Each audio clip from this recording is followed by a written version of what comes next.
If you want to sign up for Braves TV and watch it to your smart TV, I'll show you exactly how to set everything up step by step.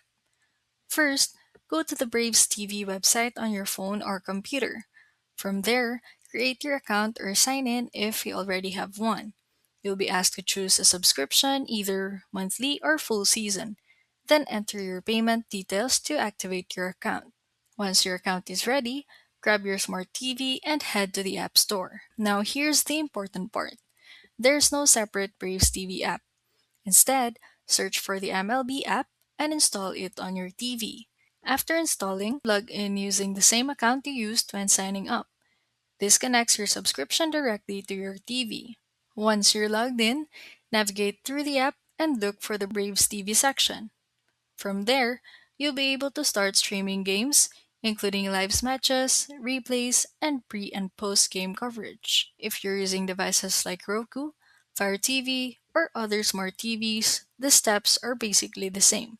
Just download the MLB app, sign in, and start watching. For the best experience, make sure your internet connection is stable so your stream runs smoothly without buffering. And that's it. You're all set to watch Braves games right on your smart TV.